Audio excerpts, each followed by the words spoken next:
Okay, there we go. It only took me 32 minutes to figure out how to start broadcasting. So, good deal. I'm still trying to figure all this out. So, please bear with me. And remember, if you are watching this on anything other than the Get Vocal app, I will not be able to see your comments or anything as you type them out. You will actually have to be on the Get Vocal website or app in order to interact with me or anything like that. You can actually jump on and talk face to face with me. You can type in the chat room. You don't have to get on video. You don't have to do audio or anything like that. But I am just basically trying to figure everything out because, as most of you know, I am wanting to start up a podcast to help victims that are in the same situation as me. And for anybody that doesn't know my situation, my little brother was murdered. And the police, sheriff's department, botched the investigation, leading to a misjustice and his death being ruled a suicide. There are two witnesses that seen what happened and know what happened. Sorry, my dog in something. But yeah, that's what I'm wanting to do. I'm tired of seeing so many people, families, beg some of these bigger known podcasts to cover their cases, and they just get ignored and blowed off for months, weeks, years. It's ridiculous. I did a podcast today with two well-known guys that most of you know. It will be released in a couple of weeks. I'm not going to say who yet, but you will know in a couple of weeks.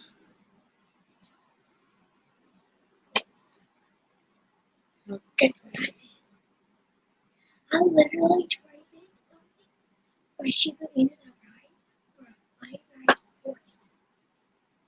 Okay. That's a really good trade. Okay, I'm on. Go. Okay. So let's see.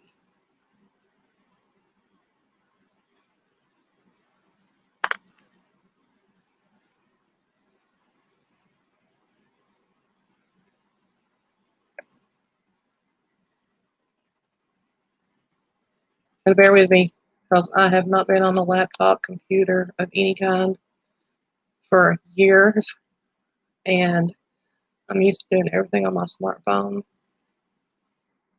and it's completely new to me.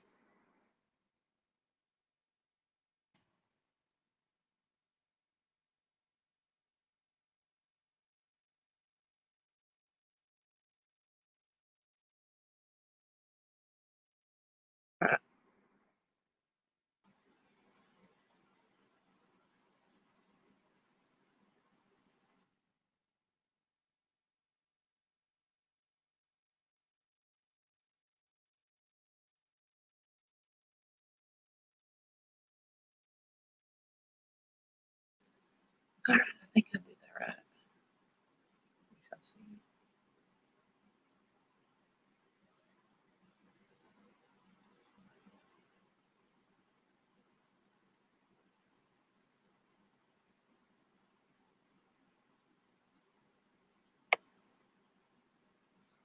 So I do have a couple of people that I have talked to that do want to come on the show once I get used to everything and get everything set up and figure everything out. Um, I want to have several people on, of course, but I've already talked to about 3 that are going to come on. But I don't want to. I don't want to have them on yet because I don't want to ruin their story by me not knowing what to do or how to use the platform yet. So I want to get familiar with it before I have anybody on. But I'm definitely going to have some people on and have their stories, have them tell you their stories. I just think that it's a shame that any family has to fight for the truth and justice when it's so blatantly obvious on most of these cases what really happened. So yeah, it's not just about my brother's case. It's not just about DJ. There's so many people that are fighting for justice. Um, there's a lot fighting for justice. There are some that actually are dealing with the same thing that we're dealing with, where law enforcement just completely ignore the family, won't have anything to do with them, won't give them any answers, won't interact with them. You know, it's just really frustrating, and nobody should have to fight for that.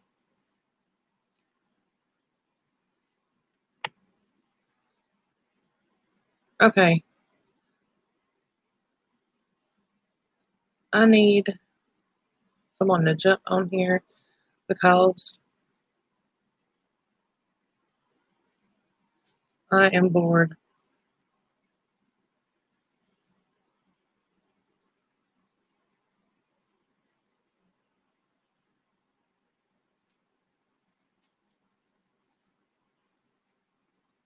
Sorry, get notifications. First time you turn on your computer in forever, it takes an hour to update, and then all of a sudden, all these new notifications come in at once.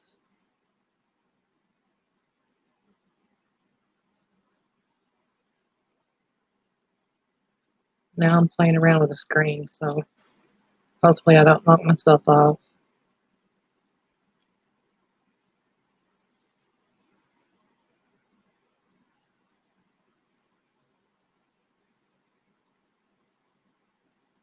Oh, okay, that's what that does.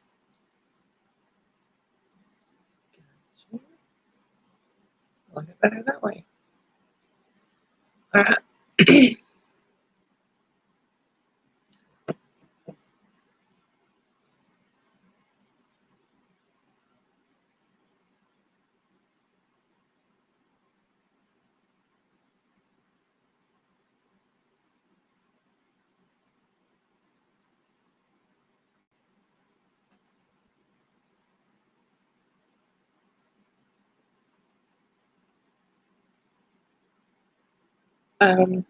Hold on, I got a really important text message.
Sorry about that. Very, very important text message.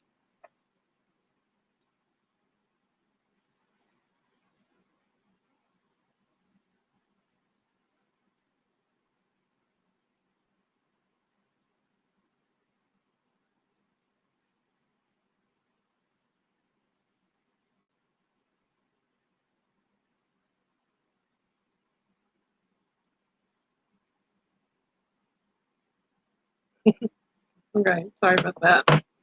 So, anyways, let's see. We got somebody here.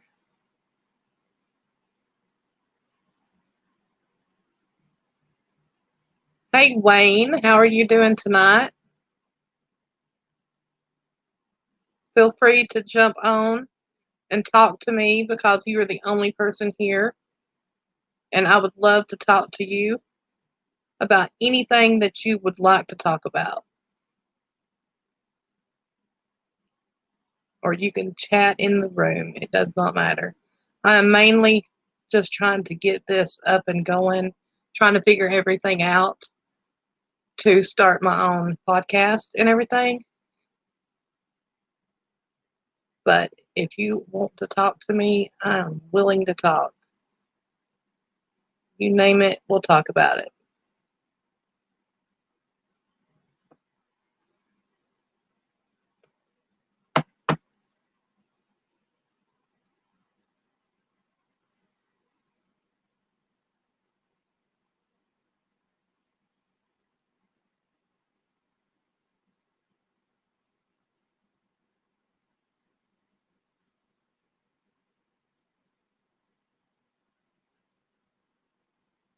Have you been involved in any of the protests the last few days?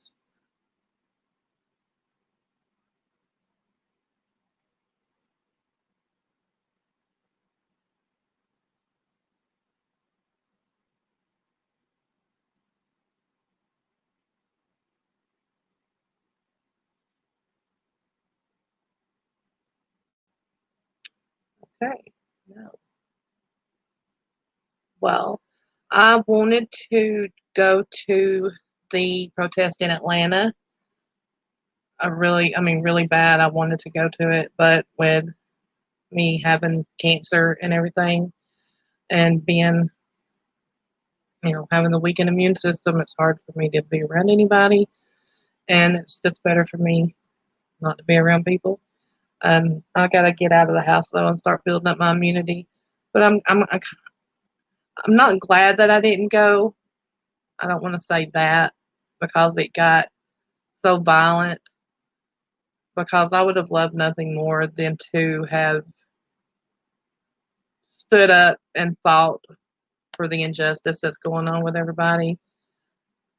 So I told my husband, I was like, please take me to Atlanta so I can join in on these protests. I said, I would love to be able to be a voice for somebody, other than my brother and the other people that I advocate for.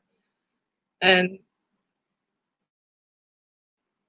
I just, I really wish that I could get out of the house. My immune system wasn't so messed up that I could be involved in these protests and stand up for these injustices and help fight for everybody. Because I'm not black by no means, but I am battling and fighting an injustice by law enforcement. So I get that, I understand that part. I can't say I understand where black people come from because I'm not black, but I can see where they come from as far as being, what is the word that I'm looking for?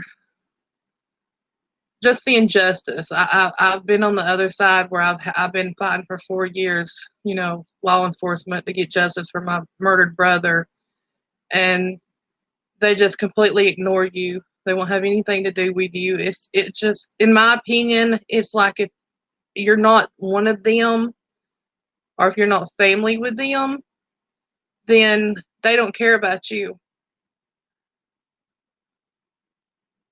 Oh, I know, Wayne, and I stand up for. I stand up for black people. I've been doing my part on social media for the last week. Matter of fact, ever since I heard about the Ahmaud Arbery case, I've been, voicing my concerns and my opinions and cussing the leaders of this world out and everything else. And you're right, injustice for one is an injustice for all. And that's what I've been trying to tell people for the last 4 years. My brother was killed 4 years ago. And I've been trying to get that through to people's head that because my people ignore my brother's case. And I'm sure you're aware how that goes. But I've been trying to tell people, if they don't,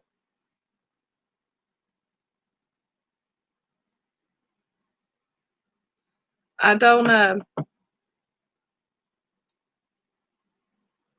If you don't stand up for one person and fight for them and their rights, then the same thing can and will happen to you or your family, eventually down the line. So yeah, if an injustice for one is an injustice for all, because eventually it's going to come back around to you or your family at some point. And as long as people continue to let these cops and DAs and judges and governors, attorney generals get away with this stuff, to let them treat citizens the way they do, it's going to keep happening, and it's just going to get worse, as it has. As you can see, it's just getting worse. They don't even care to kill people on knowing they're being videoed. Knowing that they're being videoed, they do not care to treat people or murder somebody on video. They don't care. They have no consequences for their actions. And pardon my French, but it's bullshit. It is bullshit. So I'm right there with y'all. I have cancer, and so that's why I'm not able to get out here and actively protest in the cities or anything. I have a weakened immune system, but I really wished I was able to, because I would love nothing more than to be there, standing up for victims' rights and the injustices that everybody's going through. And it's not just black people. Black people have to deal with it a lot more than most, but it happens. It affects everybody. I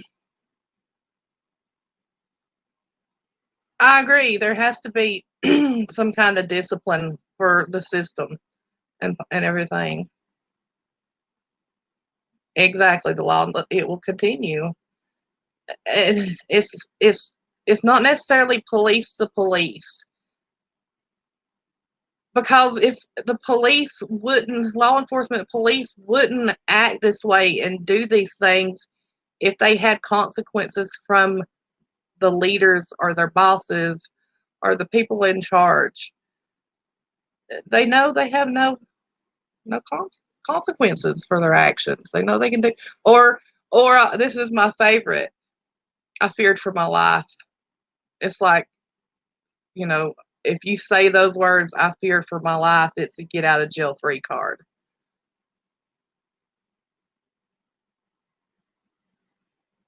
Yeah, I agree. There has to be some kind of consequences for their actions. And that good cop, bad cop, I don't know if I necessarily believe that, because, in my opinion, if you're a good cop, then you could not consciously stand there or stand back and watch other law enforcement do the things that they do and not stand up for it or have a backbone and say something about it. So that just makes you just as bad. If you don't stand up to the things that you see or do, that makes you just as guilty or bad. I agree. There, in my opinion, I've always said, well, not always, but since I've been old enough to understand, I've said that the apple doesn't fall far from the tree when it comes to law enforcement. If you are a good, if you are a good cop, you're not going to stand back and watch another cop do something and not stop it or stand up to it. And if you don't, that makes you just as just as guilty, just as bad, which makes you a bad cop.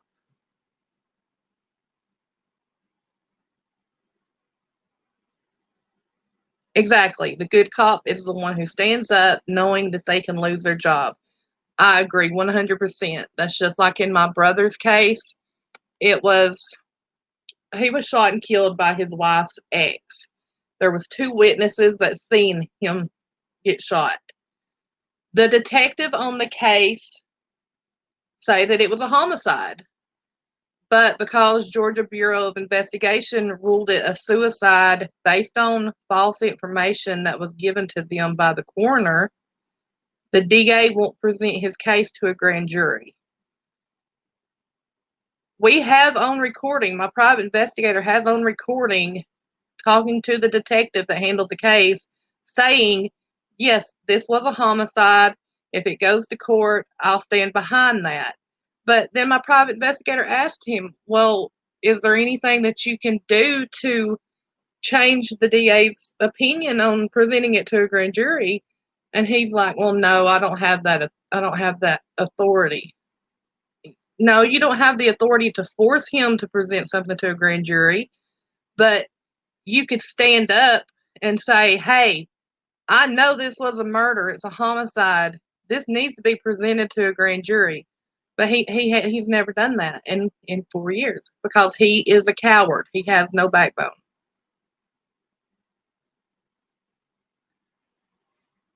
And it happens so much to so many people. It's not just police brutality. Police brutality is an issue. Racism is an issue, but another thing that needs to start getting out there is police negligence. Because look at all the innocent people that are in prison and in jail because cops didn't want to do their job or a detective didn't want to do their job. And then look at all the people that actually did kill somebody or did do a crazy crime, that isn't in jail because the detectives had a bad day. They didn't want to do their job correctly. So that's another issue is negligence. I mean, civil rights goes for everyone. It doesn't matter if you're dead or alive. Civil rights, you're supposed to have your, civil rights, regardless if you're dead, alive, incarcerated. It doesn't matter. Everyone is supposed to have civil rights, and I don't know. This might be a bad issue for me to be discussing because I could get really pissed off about this topic. I commented the other day on something on Twitter, and I was I was for y'all, I was like taking up for y'all and agreeing with y'all, and they turned on me and attacked me, and by the end of the day, I was a racist, and I don't know how it turned into that because I was agreeing with them, and so it's got a lot of people scared to say anything because they're scared of being called a racist. And I'm not a racist. I love you or hate you equally. I don't care who you are, what you are, race, religion, sex. It doesn't matter to me. I either love you or hate you equally as a person. That's the way I feel about it. Exactly. I know that people of all colors are racist. Anybody can be racist. My private investigator is a black man, and I call him my brother. He's my big black brother. He was in the military, and I tell him all the time that if anybody ever gives me any trouble, that I'm gonna tell them that I'm gonna send my big black brother on them. That they better be scared. I love him to death.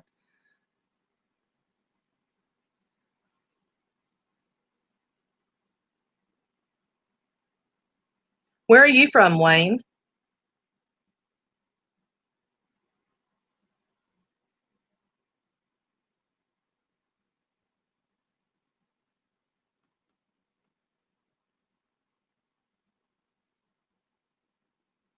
You from New York City?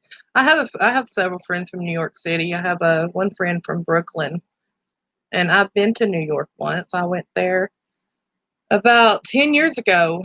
I went to New York and Times Square, Manhattan. It was nice to visit, but I wouldn't go back.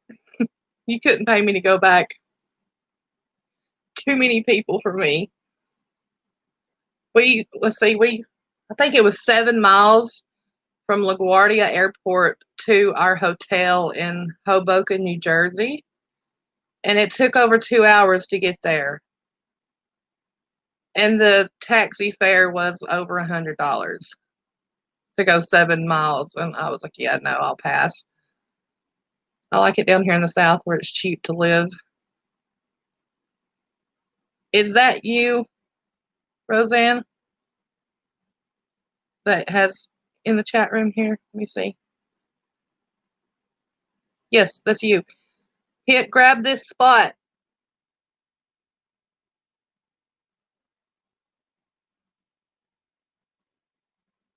I'm going to add you, Wayne, if you don't mind. Hi. Hey, girl. How are you? I'm good. Guys, shut up. Sorry, my dogs. That's okay. Let me turn you up. I haven't had nobody to talk to me on here, so Okay, I'm on my phone, not my computer, so kind of awkward. Let me see. Oh, well, it's just the opposite with me. I am on my computer and not my phone, which is awkward. I have not been on a laptop in probably 3 years now. Nice. It's good to finally talk to you. You too. I'm sorry. Everything's been crazy. We can't keep missing each other. That's okay. No worries. I was talking to Wayne. He joined me. Hi, Wayne. Is he talking? Is he on? Well, he's not on the video. He's been talking to me here in the chat room. Okay. I've been on for about 20 minutes, just sitting here talking to myself, trying to figure things out and everything. Yeah, I haven't. And he popped in. I haven't used this yet, and I was just kind of tripping out because there was just an earthquake like a few minutes ago. Oh God! And I was trying to figure out if it was really an earthquake or if I'm just imagining things. Just paranoid. But it was an earthquake, like a 5.1 earthquake in San Bernardino County. Oh no! So have you had the aftershock yet? I think that was considered an aftershock.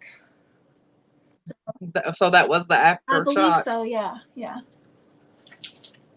Well, Wayne did not. I don't know Wayne. He didn't know me. He just happened to stumble upon my live chat, and we were in the discussion about all the protests and everything going on. And I told him that that's probably a bad subject for me to get on because I would get so pissed off talking about how dirty the police are and everything. Yeah, I understand that. It's such a weird I was actually bad time. Well, the reason why I started getting all kind of worked up about your brother's case was because of what was happening in Georgia right before all this crap started happening with the latest guy. Ahmaud. You know, the guy that was jogging? Yes, Ahmaud Arbery. Yeah. When he was shot and killed, my private investigator is a black man. And when Ahmaud Arbery was shot and killed, of course, he was shot and killed in February, and I didn't know about it until it was 2 days before the video came out is when I found out about it. And 2 days after that, the video came out, and the internet just blowed up about, raising hell about his killing and everything. And I agree with it. They need to, because that man was hunted down and shot like an animal. So yeah, I agree that people should be raising hell and showing their ass. I agree with that 100%. But I called my private investigator and I was crying. Yeah. I was literally crying to him because I told him, I said, where is all the people fighting for my brother like that? And honestly, I have several. Go ahead. I was going to say, I understand that the police made a lot of mistakes early on when they started looking at what happened to DJ. But I got the feeling that their hands are kind of tied right now. That even if they wanted to open a murder investigation, they can't until that medical examiner does something. Yes. So until the manner of death is changed. it was a breakdown in communication. They weren't telling her, we don't know if it's a suicide. This one guy is just saying that it is. Nobody else. We just need to know. And then she just ran with it. It's been 4 years, and to this day, the detectives or coroner has never talked to the medical examiner. Even when they changed his investigation from a suicide investigation to a homicide investigation, nobody called her and told her, hey, look, this may be something other than what we originally thought. And that's usually the case. When a homicide occurs, you don't know the day that it happens what went on and what happened or what led to it. That's what the investigation is for. Right. So it's crazy because it was a year later when my private investigator met with the medical examiner. It was good talking to you, Wayne. I sent you a friend request. Thank you for talking to me. Hope to see you again soon. But it was a year after DJ was killed, almost a year. It was July of 2017 that I got the open records files on DJ's case. Mm-hmm. And that's when I hired the private investigator. He set up an appointment to talk to the medical examiner after he did his own interviews, and all of his investigating. He set up an appointment to go talk to her. He sat in this appointment for 3 hours going over everything with her. He let her listen to the recording of the detective stating this was a homicide and that he would go to court and stand behind that. He let her see the videos of the 2 eyewitnesses saying what happened. I mean, all this gave her everything, the failed polygraph test, the failed reenactment of the shooting. And she said that, okay, we're going to do a toxicology report and we will do a full review of the case when the toxicology report comes back. And of course, it takes 6 to 8 weeks for the toxicology report to come back. 6 to 8 weeks later, she calls him and she tells him the toxicology report came back. And bullshit. You heard that. I did. Yeah, I listened to it. You heard that call. I've listened to it like 4 times because I can't believe what I'm logic I have ever heard in my life. See, I went through and looked at the GBI's website and all of their medical examiners, and she's literally one of the least experienced on their whole entire staff. And they have so many more qualified people. Well, I actually sent you the open records on her experience and file and everything too. Mm-hmm. And I don't know if you noticed it or not, but she had just graduated and got her license to be a forensic pathologist. I think it was November of the year before DJ was killed. Less than a year. It was like 8 months. It was like 8 months. She had been a forensic pathologist for 8 months when DJ's body came across her. And I'd really like to know if she'd ever seen. Specializes. I'd like to know if she's ever seen somebody. Oh, my dog just fell off the bed. If she's ever seen somebody who's actually shot themselves through the mouth with a shotgun, like in real life, right? Or if that was the first one. Or even a staged. Has she ever even come across a staged crime scene? Staged crime. Yeah. Because from what we found out when she was in school, she was specializing in like fetal development, like pediatric fetal development. So I'm pretty sure with her being so young and so new that this was the first case that she ever come across like DJ's.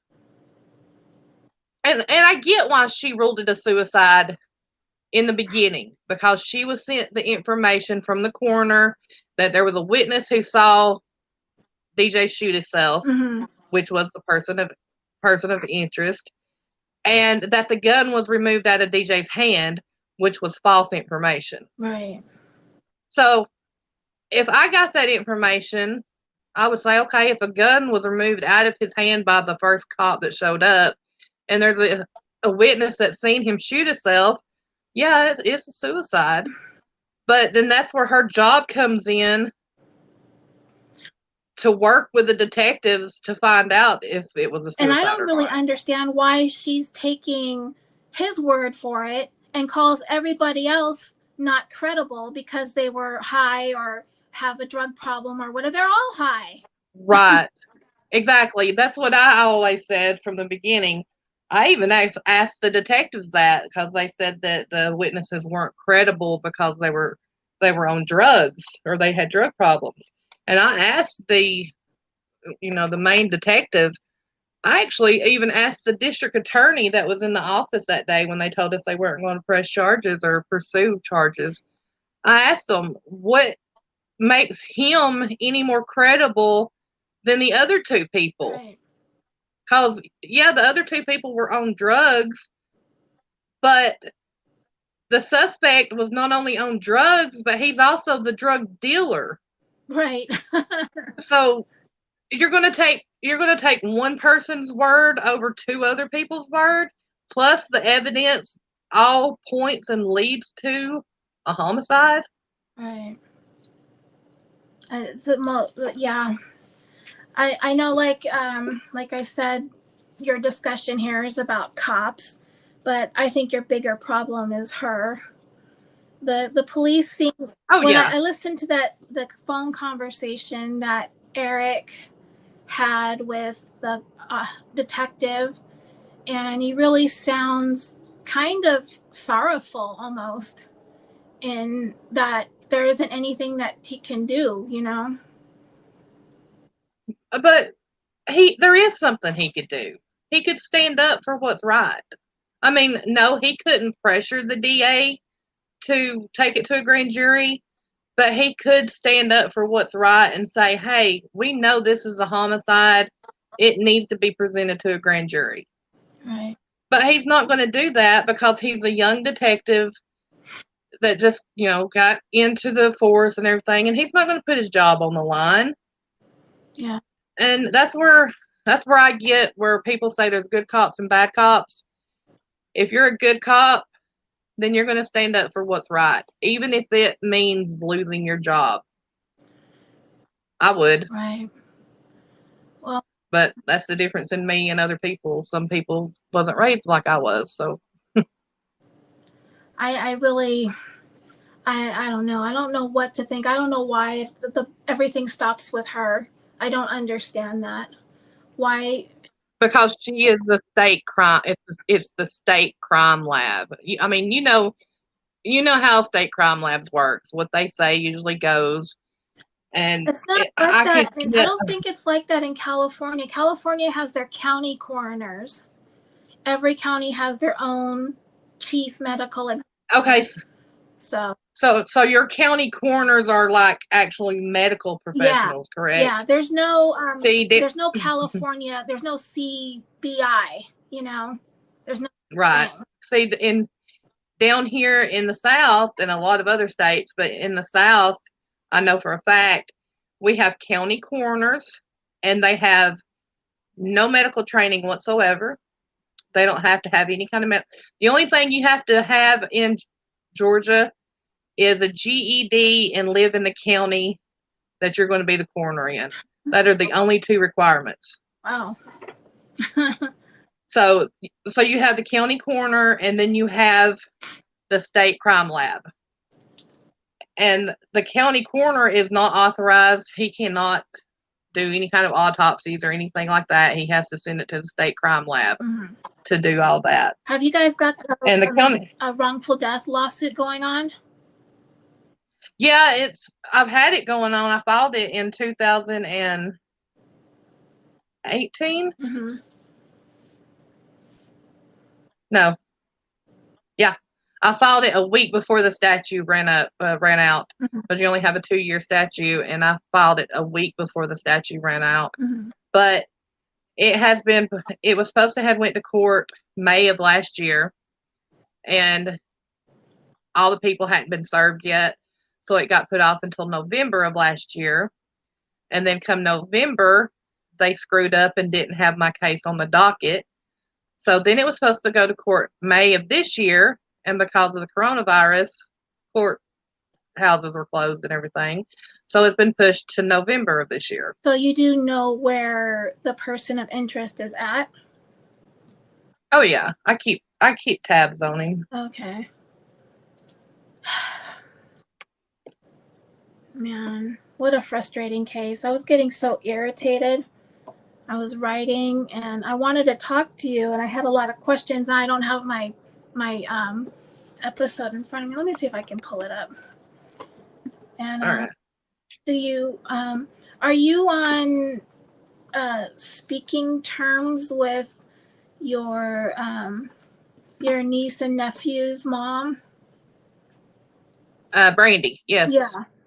You talked to her, everything's okay with you guys? Yeah, she is actually in a drug rehab program right now. Okay. I mean, she saw it, right? Oh yeah, she saw it. She saw it, and so did the other witness. Yeah, the fat guy, whatever his name is. Fat boy. Yep. Yeah. I was wondering about her. I felt kind of bad. I can't imagine witnessing something like that. Mm. You know, the first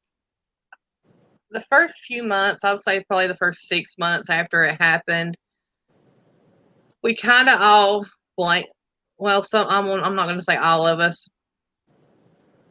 We kind of flip flopped around. I blamed her. Yeah. In the beginning, I know she didn't kill him. I know she didn't pull the trigger, but I blamed her for putting him in that situation. Mm-hmm. So we had our moments, I would say the first 6 months, where we argued online. You know, we had our differences, and it wasn't pretty at all. But my mom was the opposite. She actually made the remark to me one day, how would DJ want you to treat her if she didn't have anything to do with it? And it hit me kind of hard. If DJ loved her enough to die for her, then that's true. You know, how would he want me to treat her? Yeah. So I kind of flipped on the way I felt about her, and I feel bad for her now. I feel sorry for her because she doesn't have any family that cares about her, and we were the only family she had that was anything close to being normal. And so I do feel bad for her. Brandy had a rough life before she even got with DJ. So seeing what she's seen, I couldn't imagine what it would do to your mentality. If you wasn't a drug addict before seeing that, I would say that would be enough to push you to become a drug addict. Right. I know it's messed with my head tremendously. I've had to go see so many counselors and psychiatrists and everything else, and I didn't even see it, you know. So, right, I couldn't imagine. I seen a car accident one time. I was sitting at a 4-way stop, and it was a minivan T-boned a truck, a little S10 truck, and I seen the people in the vehicles like just flop around like crash test dummies. mm-hmm. And there was an old woman that ended up dying on the scene, and that like looped in my head, seeing that over and over again for about a year. Mm-hmm. And I didn't even know those people, Right, but it bothered me and affected me. So seeing someone that I loved, you know, something like that happen to them, honestly, I don't know if I witnessed that, if I would even be sane anymore. Right. Yeah, I thought about that. I was towards the end of my notes, I was writing about everybody's version of what happened in that living room and how pretty much everybody's story basically adds up, especially Scott and Brandy's. And even parts of what's his face, the person of interest, Mark, whatever his name is, Marshall. Yeah. I won't say his name, but I've been calling him Mark. That it all, none of them, not one single one of them puts the gun in DJ's hand Exactly. and pulling the trigger. That's the thing. Exactly. And you know, the truth or no, none of them did. And that's the thing that's so frustrating. How can I say this? You even have the person of interest saying the gun, DJ didn't have the gun in his hand, and that the gun was never in DJ's mouth. The person of interest says that. He says the gun never was in DJ's mouth, but yet you have a medical examiner that has no experience, who wasn't there, say the gun was in his mouth and his mouth was closed over the gun. I don't know where she got that from. It's like she pulled that out of the air. I kind of get where that comes from, because when yourself in the mouth and they close their mouth around the barrel of the gun, the gases expand your cheeks and blow your cheeks out. In DJ's case, his left cheek was blowed out. So I'm thinking she thinks that the gases from the gun did that, but the gases from the gun is not what blew his cheek out. That's the actual entrance wound where he was shot. Right. See, I haven't looked at the crime scene photos. My private investigator has looked at them. My husband has looked at them. Several podcasters and journalists have looked at them. And I'm real careful and picky about who I send them to, because I don't want to send them to a whole lot of people, because I don't ever want them to get out and come across them. Yeah. But they've explained it to me, because I've asked questions. I'll ask them, what does it look like? Where was the hole? How bad? I've asked detailed, graphic questions, and I've gotten the answers I shouldn't have asked. But it's like I've told my mom the whole time, in order to know what happened and do something about it, I have to know every detail. And I've had to fight myself to keep from looking at the crime scene photos, because I have them. Right. I just haven't looked at them. I don't think you really need to. I talk myself out of it. Usually somebody else will talk me out of it. There was one night it was really bad.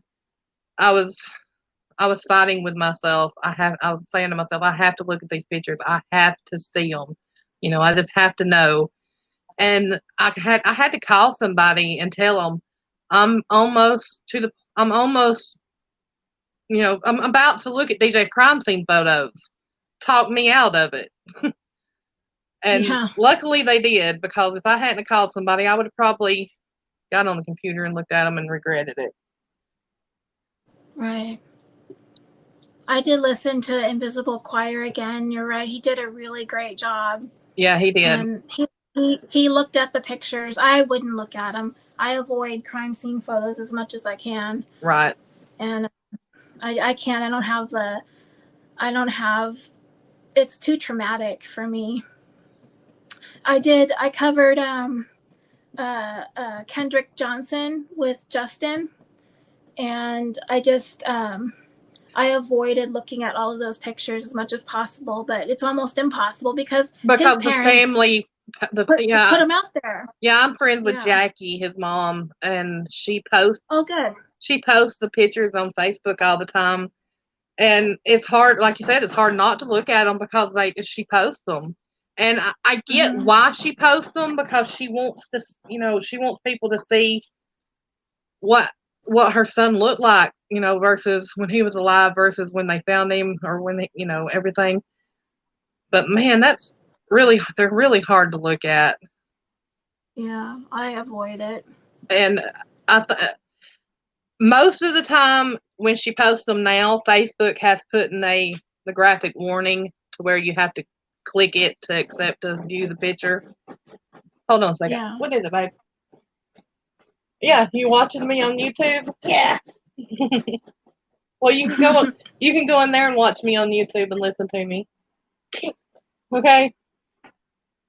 You can be my co-creator and let me know how the sound quality is and everything.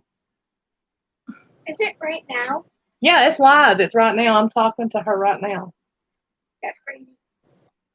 So go in there and listen to it for just a second and let me know how the sound sounds and everything, okay? All right, go on. My little 9-year-old. If I wasn't on live, I wouldn't be able to find her. She would be lost in her room on her phone somewhere. How many kids do you have? I just have the one. Took me 11 years to have her. I had already gave up and figured I just couldn't have any kids, and then boom, there she was. Right. Yeah, I only had one also 20 years ago. She's about to turn 21. How old are you? Not to be rude, but how old are you? 45. I'm 39. I had her 2 weeks before I turned 30. And I say all the time that I waited until I was too old to have kids. I can't keep up with her. If she was a normal kid, it would be different. But she don't have ADHD or anything like that. She's just so full of energy and bouncing off the walls constantly. And with her dad is 51. So wow. we're old, and we don't have the energy to get out there and burn off her energy with her. So yeah, she gets it bottled up and it builds, and whew, she's a handful. Yeah. But I couldn't do it anymore. I love her to death. I couldn't live without that child. She's my everything. Yeah. She's the spitting image of me. She takes after me as far as looks, but she acts just like her daddy. Her dad is 51. Sounds good? All right, come here a minute. Can you pause? There you go. Is there like a big delay? Hello. Hi. She said hi. Shy. You're shy. Okay, well, take your phone and go in there and let mommy talk to her, okay? Thank you. But you were several years older than DJ. I was 8 when DJ was born. Right. Was there any kids between you guys? Was he the baby? No. Well, we've got my older sister. She's 2 years older than me. And then there was me. And then 8 years later, DJ came. And then I'm going to say about 5 or 6 years after DJ was born, my mom and dad adopted a little girl. Well, she wasn't a little girl. She was 6 weeks old when we adopted her. And she has she's been our sister ever since. To me, she's not adopted. She's my sister. Right. And so there was 4 of us. There was 4 siblings. Me and DJ were the middle children. So we kind of I always say we had a special bond and connection because we were the middle children. Right. Even though you were 8 years older. Even though there was 8 years apart. Now, when he was younger, we weren't we were close, as far as siblings, but we didn't get close until he was a teenager. I think, actually, it was right after when my dad died. My dad died when DJ was 14. And that's when me and DJ really, really got close. Because after my dad died, I was the one that DJ always looked up to and respected the most and listened to, as far as advice wise, and came to me. He always came to me to talk to me about everything that was going on in his life or any trouble that he had or anything like that. So I would say that when my dad died is when we got as close as we did. Mm-hmm. I kind of took on the extra parent role after my dad died because DJ lived with us a lot. He lived with us a lot. He stayed with us. I mean, God, I couldn't count how many times he lived with me. So Right. So when he became a dad, I got the impression from the podcast that I did listen to that it was something that he really embraced as something that he felt like he had missed out on because he lost his dad so young, and that this was his chance to try to revive that particular role in his life. yeah, and to be a dad. DJ knew exactly what it was like to grow up without a dad because after, like I said, he was 14, the most critical time of a boy's life when they need their father, his father died. So DJ knew what it was like to lose a dad, and he wanted to be there for his kids, and he was overjoyed and thrilled when his kids were born. And Mm-hmm. the first year when the first baby Jack was born, the first year, drugs wasn't really an issue. They were, but they wasn't bad. It was like smoking pot, here and there. So drugs wasn't really an issue. DJ was a terrific dad. I mean, I have so many Mm-hmm. pictures of him with his son, his little boy, taking selfies with him, and there was nothing DJ missed. DJ was, even with my daughter, DJ and my daughter were like two peas in a pod. DJ thought the world of my little girl because she was the first girl that had ever been born into the family. So when she was born, I say all the time that they both had each other wrapped around each other's finger. But DJ never missed a birthday. He never missed a Christmas, a Halloween. He never missed, I mean, any important event or milestone, he never missed it. Right. So he was. Where are his kids now? Are they with your mom? Yeah, my mom has custody of them. Mm. And she lives. That's good. She lives like 2 houses up from me. I can literally see her house from my house.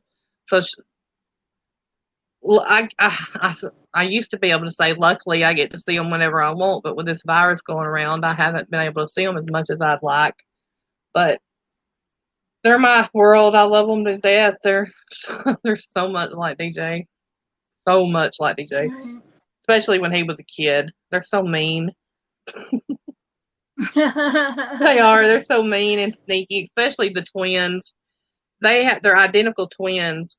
And for over a year now, they have already picked up on lying to you about who is who. Because you can't tell them, you cannot tell them apart. You cannot tell them apart. Just when you think you've got them figured out from their personality will flop, like switch around, and then you're lost again. If one of them falls. So did twins run in the family, or was this a complete surprise? It didn't run in our side of the family, so it had to come from Brandy's side of the family. Right. I actually looked it up when they found out they were having twins, and I found out that the female gene is the one that determines the the amount of children, where the father side of the gene is the sex of the baby. Mm-hmm. So it was actually a funny story. My mom Brandy was having some really bad pains, stomach cramps and pains one night while she was pregnant. And my mom and DJ took her to the emergency room. And there was a woman in the emergency room that had a set of twins. and DJ was aggravating my mom or vice versa. And they were like, wouldn't it be funny if, come to find out Brandy was having twins? And of course, you know how emergency room waiting rooms are. It's forever for a wait. So my mom ended up going back out to the car, and she's like 15 minutes later, here comes DJ. She said he was as white as a ghost. And she was like, what's wrong? And he said they heard 2 heartbeats. And she's like, oh, DJ, quit screwing around, quit joke, because DJ always playing jokes on you. So she was like, quit screwing around, that's not funny. And he was like, no, Mom, I'm serious. She's got twins. And so he was scared to death, but at the same time he was so excited and overjoyed. And I think it just even made it more exciting that it was twins. And we were all excited. I mean, we were just counting down the days till those babies got here. Right. And they have really pretty names too. Well, Peyton. I love the names that you. Peyton is named after Peyton Manning because DJ was a huge Tennessee Vols fan. And then Paisley is named after Brad Paisley. So they had Peyton's name picked out before they even knew they were having twins. They had Peyton's name picked out. And after they found out they were having twins, they were trying to think of a name that would go with Peyton, because most identical twins have similar names. So I was laying around one night trying to go to sleep because my mind races at night, and it just hit me, Paisley. And I called them and I was like, you can name her Paisley after Brad Paisley. And it stuck. So I actually named that one. That story. Yep. I like that. They're my world. How old are they? Are they like 5? Yeah, they were 1 and 2 when DJ got killed, and Jack just turned 6 in March, and the twins will turn 5 June 30th. Right. They're so mean. Wow. They're so mean. Sneaky and mean. I really, really appreciate how candid and honest that you've been about everything, and it makes people really have a lot more like respect for your story. Like, I run across this kind of stuff all the time, and I talk about it on my show when not necessarily like an unsolved murder, but say like a missing person, and they hide the family comes on. They come onto the media and they're not forthcoming about what's going on in their life. They're like, everything was fine. Everything was perfectly happy. They had no problems. And then you go and find out that they had drug problems and they had relationship problems and they were, wanted for some crimes. And it was all kinds of nonsense going on when we're searching for like an all-American kid here that you've described them as. Right. And see, that's the reason that I have been completely honest from the beginning and upfront. Because in order to know the truth and to see the truth, you have to know all the truth. And no, right. I'm not proud of DJ's lifestyle. DJ wasn't proud of his lifestyle. He wanted to get off drugs. He wanted to change. I have the messages on Facebook Messenger still where he was texting me saying, I want to get off the drugs. I want to get help. I want a better life. I want my kids. I want to be a family. I have these messages. So he wasn't proud of what he was doing. And I don't always say it's a disease. I don't necessarily agree that it's a disease, but I do agree that it is people that are self-medicating. They are self-medicating to fill a void of another problem in their life. And with DJ, he had a wife problem. I've always said that DJ had a wife problem more than he had a drug problem. But yeah, I've always been honest about DJ's lifestyle and what happened and everything else. Like I said, I'm not proud of it. DJ wasn't proud of it, but I don't want to keep anything from anybody. Right. It took me 19 years before I told my daughter that her dad was a drug addict. I never told her. We broke up when she was about 4.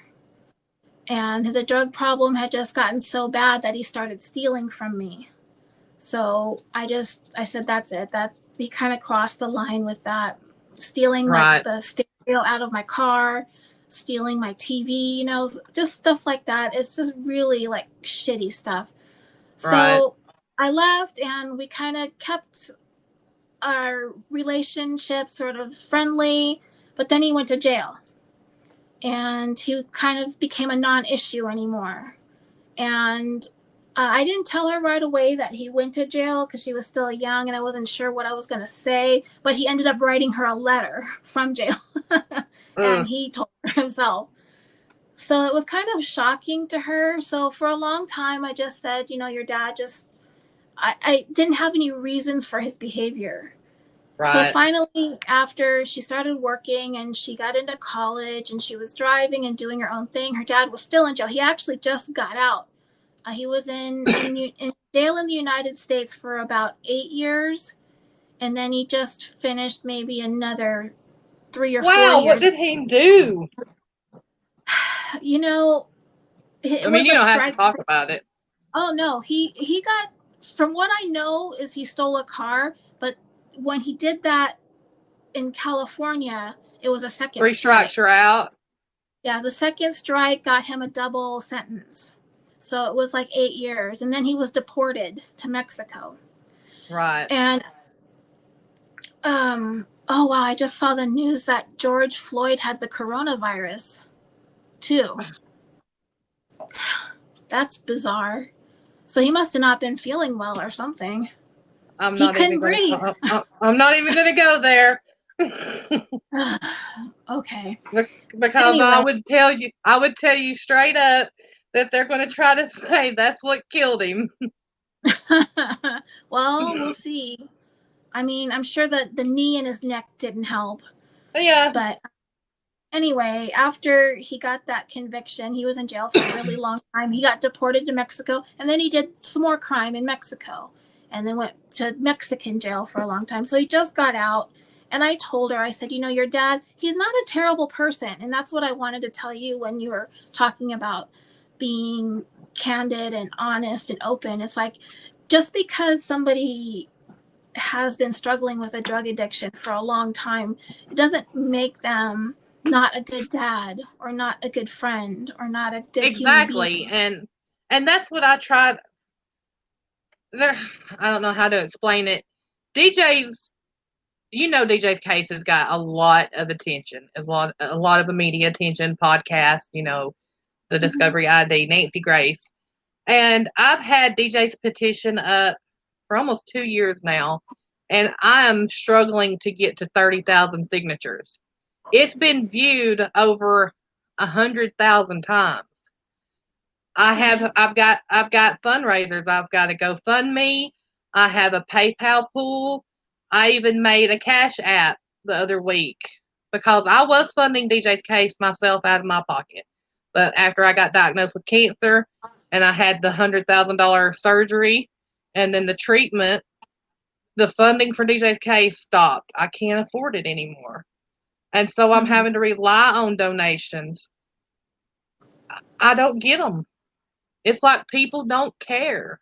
And I know it's because they feel, there's just so many judgmental people out there that look at it. I mean, I've seen the comments. Well, he was a drug addict. He's a waste of space. He was a waste of air. You know, I had one person message me and tell me that my brother got exactly what he deserved. I mean, it's just people are so judgmental. And you're right. Just because people have a drug problem or a drinking problem or a gambling problem or any other problem or addiction doesn't make them bad people. It doesn't make them any less loved or anything else. But there's just people are just so judgmental. It's awful. I don't understand why some cases tend to stall out like that. And like how you were saying, how like George Floyd is getting all of this attention, and These people have all this media focused on them, and people are rallying and protesting and shouting from the rooftops for justice, and yet it's like crickets chirping for you and DJ. Yeah, and that's why I called my private investigator that night, because like I said, he's a black man. I love him to death. He's done so much for us. He's been there by my side, since the beginning. And I'm loyal to him. He's loyal to me, and I respect that a lot. Loyalty, is a big thing with me, and respect. Mm-hmm. If you ever lie to me, that's probably going to be it for me with our relationship or anything else. And he's always been there. He's never lied to me. He's been honest with me the entire time, and he stood by me. He has stood by me no matter what, because he's not getting paid what it's worth.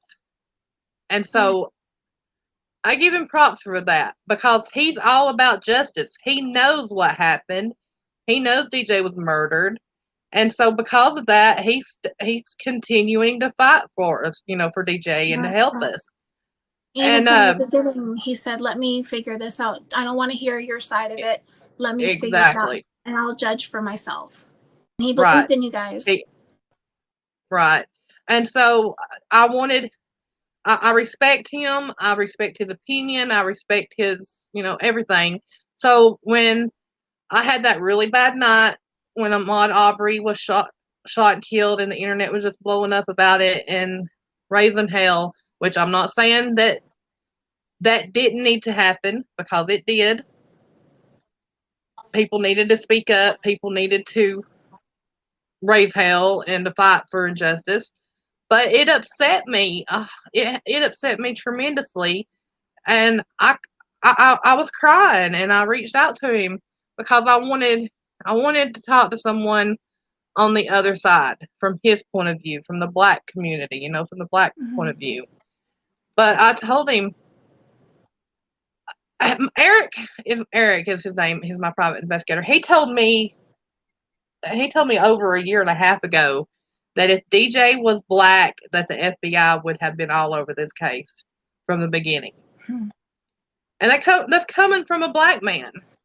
And I actually sent him a message that night, and I told him, I said, I want to Photoshop DJ's picture to make him have black skin, for people will care.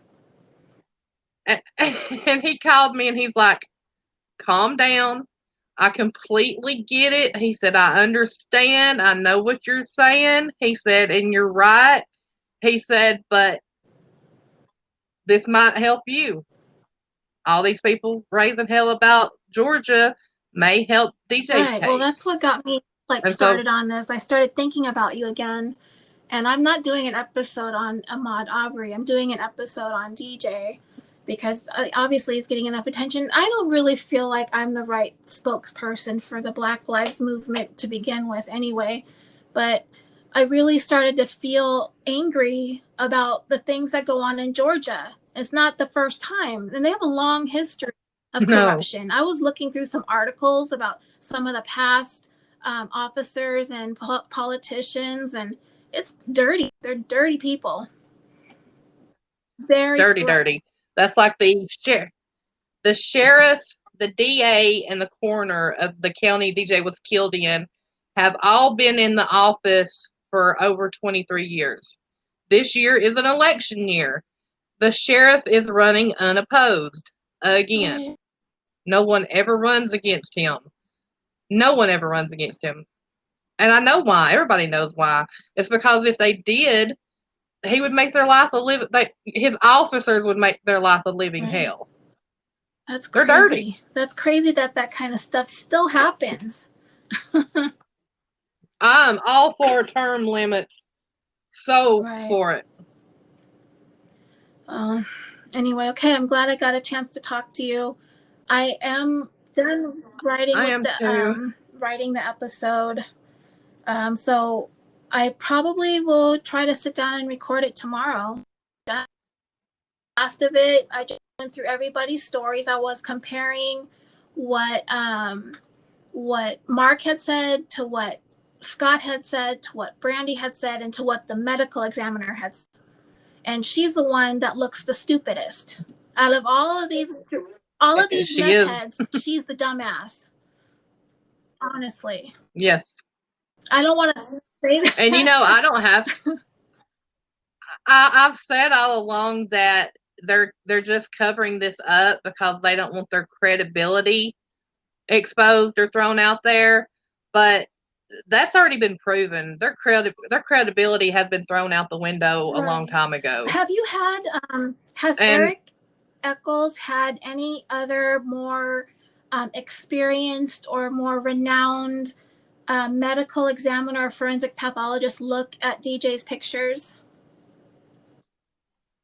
We've had a pathologist look at it, and we have had a 30-year homicide detective look at it, because the detectives that work DJ's case are not homicide detectives. It being a small town, they're just criminal detectives. So they're not even really trained to handle cases like that. I was kind of wondering that's where the state crime lab comes in. The crime scene was handled the way it was, because they didn't know what they were doing. Yeah, see, anytime somebody dies in Georgia, GBI gets called in to investigate. But not with my brother. Even with us begging them to get GBI to come in and investigate this case, they wouldn't bring them in. Do you think? But yeah, I had a 30-year homicide detective. That's all he's ever done, look at the crime scene photos. And he said that there is no way that DJ shot himself with that gun, that there was no way that DJ was shot in the manner that she's trying to say that it occurred, and that if it ever went to court, that he wanted to be a character witness or an expert witness. He wanted to be an expert witness at the trial.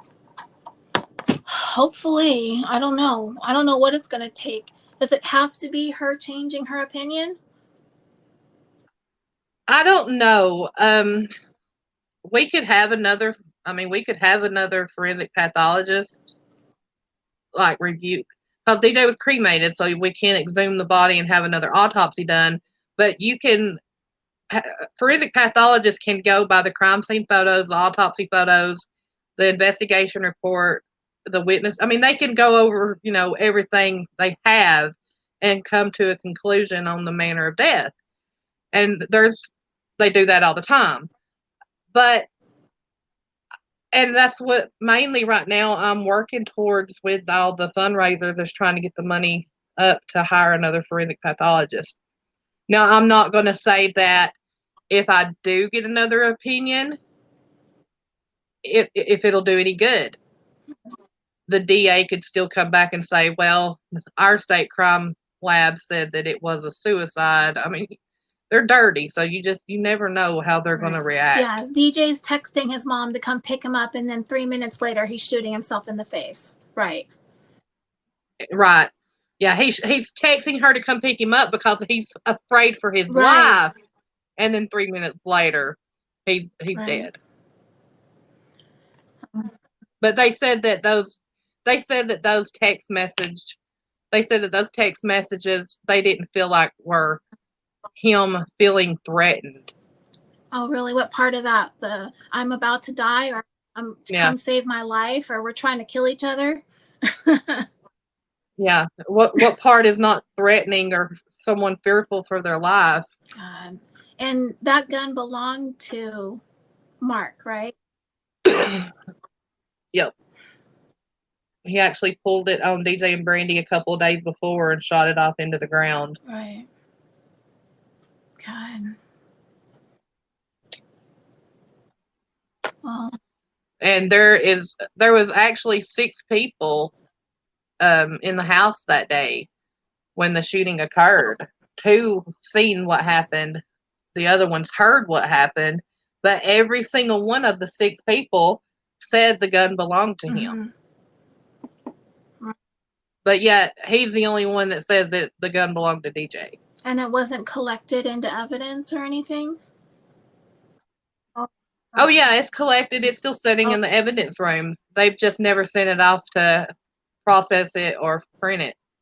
I've been trying to get a hold of the sheriff for the last 6 months to have it processed and printed because, and I'm going to pay for it out of my own pocket. I've told him, in the emails, I will pay for this out of my own pocket.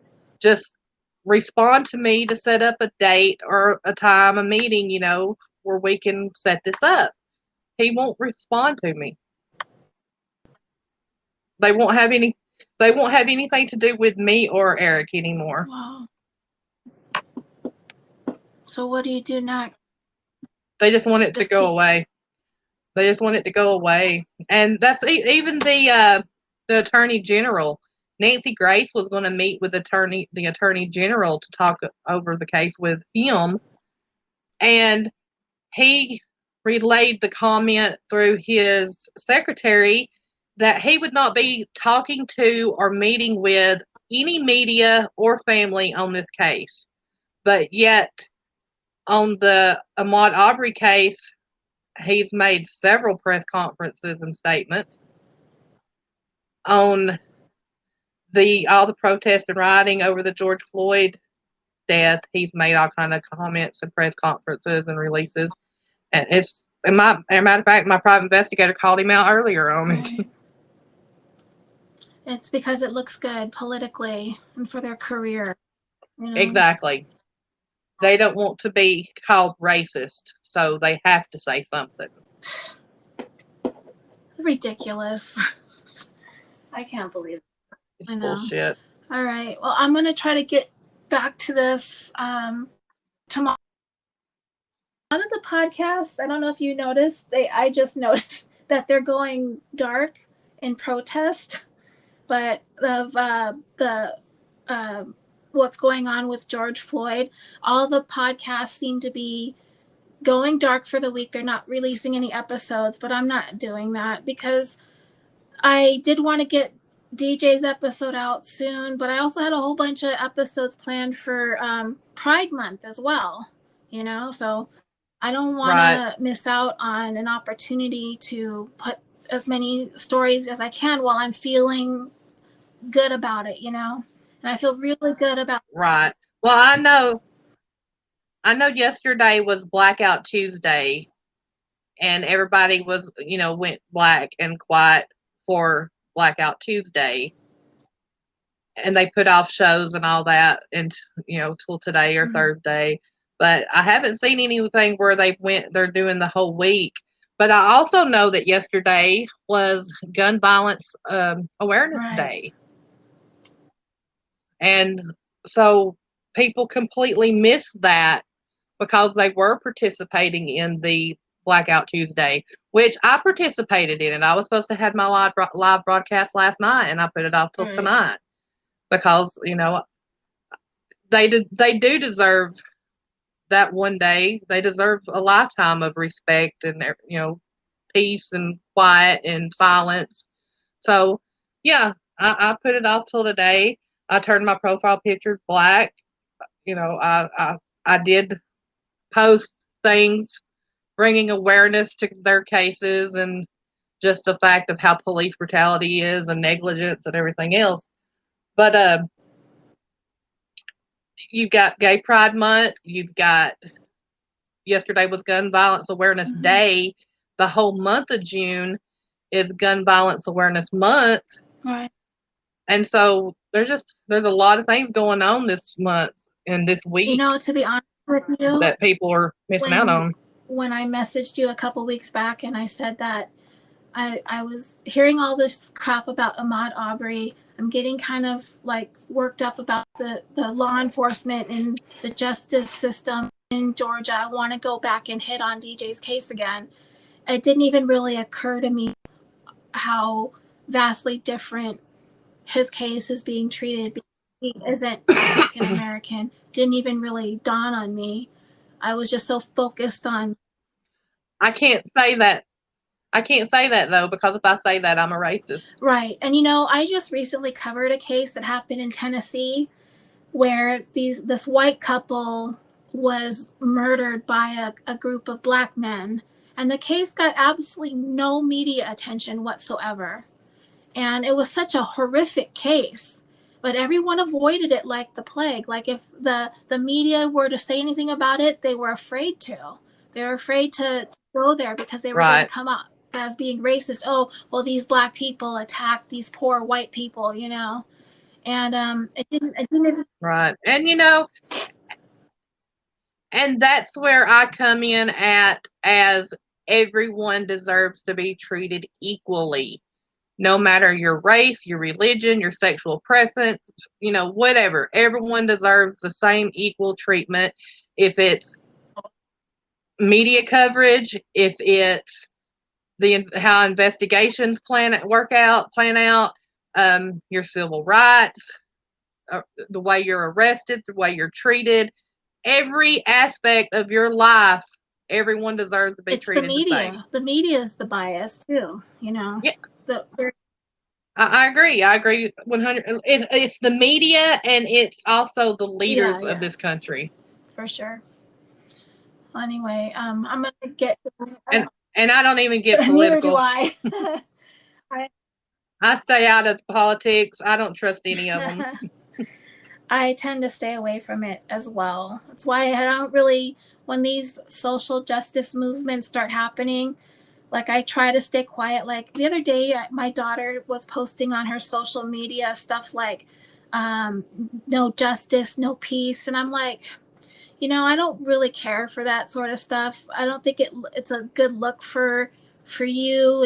You have a job, you have colleagues that you should be sitting here violent protesting. I don't like it. And her store, she works at a grocery store, was looted. And yeah. Oh gosh. And she's still in California. I moved to Henderson about 3 months ago. I'm outside of Las Vegas now. And she lives in Southern California. So. Yeah, you told me. And so she's still out there. So I worry about her a lot. I worry she had to work through all of the virus. She was working 6 days a week. And now her store has been looted. She still has to go to work to help clean up. And it's like a madhouse out there in California right now. And she's out there, no justice, no peace. I'm like, girl, take that down. You're asking for it. Now I've posted no justice, no peace, but I've been posting it for years. I've also posted the saying. There's a quote that says, what is the saying? Until everyone is affected by injustice. I don't remember what the saying is. Basically, it's saying that if you don't care about injustices done to everyone else, that nothing's going to change, because it can affect you too. Right. So I just want to. And injustice everywhere. I think it's injustice to anyone is an injustice to everyone. Yeah. Something like that. But it's true. You live in Alabama or in Georgia? Yeah. Well, I grew up in Georgia. When I got married, I moved to Alabama. We lived right on the Georgia, Alabama, and Tennessee state line, but we're in Alabama. Right. I kind of looked at the map to see where Flintstone was or is, and to get an idea. Yeah, the county DJ was killed in was actually our hometown. That's where we grew up. Is a little city called Chickamauga, Georgia. It's named after Indians, and it's like 5 minutes from where DJ was shot at. So that's why he was up there. He grew up there. We all did. We knew everybody that we know is in Georgia. That's where our family is. That's where all of our friends are. Do you think this would have gone differently, Georgia, if he was killed in Alabama?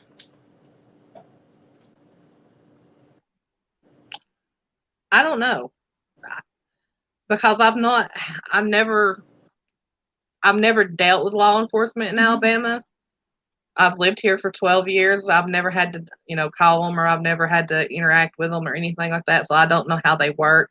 I do know that the county that I live in Alabama just got a new sheriff about a year ago, and he's kicking ass out there. I mean, he's actually out there patrolling and arresting people and busting drug dealers, and stuff like that, where the sheriff before him was pretty much like the sheriff in Walker County. He goes to work with a suit and tie on and sits behind a desk all day waiting to do press conferences and stuff. Right. So it could have. I can't say if it would have went differently or not, because I think it would have. Yeah, I think the whole aspect of the way it played out was because the detective was so young. I think this is my opinion, but I think the detective was so young and inexperienced. Him and the coroner showed up on the scene at the exact same time. And he has a coroner that has been a coroner for 23 years saying, okay, yeah, this was a suicide. And so the detective went with that because he's respecting his elder. He's been a coroner for 23 years. He has more experience and stuff like that. But at the same time, the detective caught the suspect in several lies there on the scene.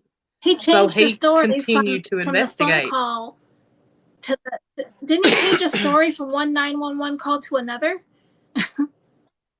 He changed he changed his story a total of 5 times throughout the investigation, but the first day his story changed 3 times. And it was clear he was avoiding. He was hanging up on 911, which we've seen happen in cases before, and we know why it happens. It's because they don't want certain things caught on audio tape. That was Brandy freaking out in the background. She could have very easily blurted out what had happened. Well, she says a couple of things, and I know what she says, but I don't put it out there, because once I tell you what she says, that's all you're going to hear. So I let people just make their own conclusion of what they think she says. But I know what she says, and if they would use the technology that they have, they would know exactly what she said, and that would be all that they needed right there. Right. And then they let her stay there. They didn't take them in. I don't understand why they didn't do that. Yeah, they didn't separate them and question them separately. They did, usually in an investigation, you put the witnesses in separate vehicles and you take them to the police station and you question them separately. That didn't happen. They questioned Brandy with the suspect standing right beside her. Yeah, and she's gonna be scared. Even of course. I mean, hell yeah. When Scott told you, and when you talked to him in jail, that he didn't think that Mark did this on purpose, what did you think when he said that? Do you think he really believes that, or do you think he's still speaking from a fearful place? No. I think that he wants to be honest about what happened, but he can't be, because he's going to incriminate himself. Because if you listen to that interview, he says multiple times that he don't think that he meant to do it, that he don't think he meant to do it on purpose. But there is one time he says it.